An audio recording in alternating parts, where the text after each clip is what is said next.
So now, what is ready to wear?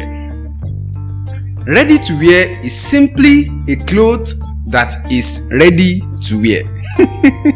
It's as simple as that. Ready to wear is a cloth that you already sew and anybody can easily wear it, that is readily sewed and wearable. A ready to wear shoe is a shoe that is ready to wear.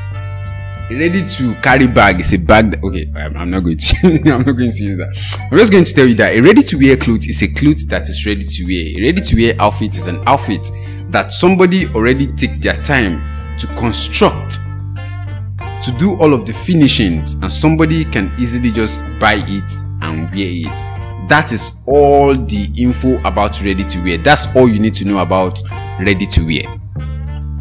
Though there are aspects in which you have to think about what measurements will I use, we are still going to get to that level.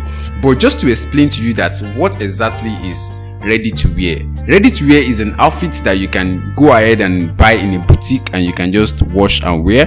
You can go ahead and buy at any place and you can just, do you understand? I do hope that you understand that. So that is what is called ready to wear. So let's get to the next thing. Why should you get into the ready to wear business? Why should you do this business of ready to wear?